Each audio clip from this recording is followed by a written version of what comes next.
গুডের মাধ্যমে ইন্টারন্যাশনাল কোয়ালিটির প্রোডাক্ট পেয়ে গেলাম, বাংলাদেশে বিএসটিআই সার্টিফিকেশন পেয়ে গেলাম, প্লাস 10 বছর ওয়ারেন্টিও পেয়ে গেলাম। এখন ইম্পর্টেন্ট হচ্ছে আপনি আপনার বাসার ছাদে আসলে কি ধরনের সিস্টেম বসাবেন, কত বড় সিস্টেম বসাবেন। চলুন এই ক্যালকুলেশনটা করি। সবার প্রথমে দেখতে হবে আপনার বাসার ছাদে অথবা বাসার আশেপাশে কতটুকু জায়গা আছে বা ওই জায়গায় আপনি কয়টা সোলার প্যানেল বসাতে পারবেন। তারপর দেখতে হবে আপনি আপনার বাসায় আসলে কি ধরনের লোড নিতে চাচ্ছেন।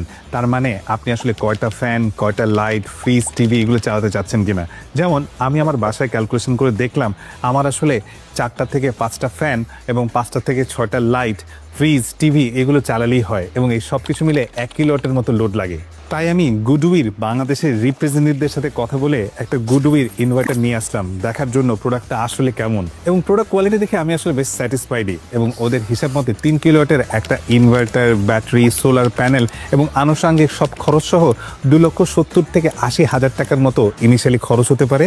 এবং আমি যদি 3টা ফ্যামিলির সাথে শেয়ার করে নেই, আসলে একটা ফ্যামিলির খরচ হতে পারে প্রায় 90,000 টাকার মতো। কিন্তু কথা হচ্ছে এত টাকা খরচ করে আসলে আমার লাভ কি, এই টাকা আমার আসলে কয়দিনে উঠবে। আমি হিসাব করে এবং বিভিন্ন মানুষের সাথে কথা বলে যা বুঝলাম, 3 থেকে 4 বছরের মধ্যেই আমার এই টাকা উঠে আসবে এবং পরবর্তী 7 থেকে 8 বছর আমি আসলে এর বেনিফিট পাবো এবং বেশ বড় রকমের খরচ আমার বেঁচে যাবে। রেসিডেন্সিয়াল সেক্টরে ওরা এরকম 3 কিলোওয়াট থেকে 25 কিলোওয়াট পর্যন্ত দিতে পারে এবং ইন্ডাস্ট্রিয়াল সেক্টরে প্রায় 25 কিলোওয়াট থেকে 150 কিলোওয়াট পর্যন্ত দিতে পারে। এবং আমি আগেই বলছি এসব ক্ষেত্রে কিন্তু ওয়ারেন্টি এবং আফটার সেল সার্ভিস খুবই ইম্পর্টেন্ট একটা ব্যাপার। এই ধরনের প্রোডাক্টের আফটার সেল সার্ভিস নিয়ে কিন্তু একটা রিউমার আছে, প্রোডাক্ট ইনস্টলের পরে নাকি অনেক কোম্পানিকে খুঁজে পাওয়া যায় না, যদিও ভালো কোম্পানি এর ব্যতিক্রম। গুডের ক্ষেত্রে ওরা একটা ইন্টারেস্টিং জিনিস চালু করেছে। ওরা চেষ্টা করছে 30 মিনিটের মধ্যে আপনার প্রবলেমটাকে অ্যাটলিস্ট হলেও অ্যাটেন্ড করতে, কি প্রবলেম হচ্ছে সেটা শোনার এবং যত তাড়াতাড়ি সম্ভব সেটা সমাধান করার।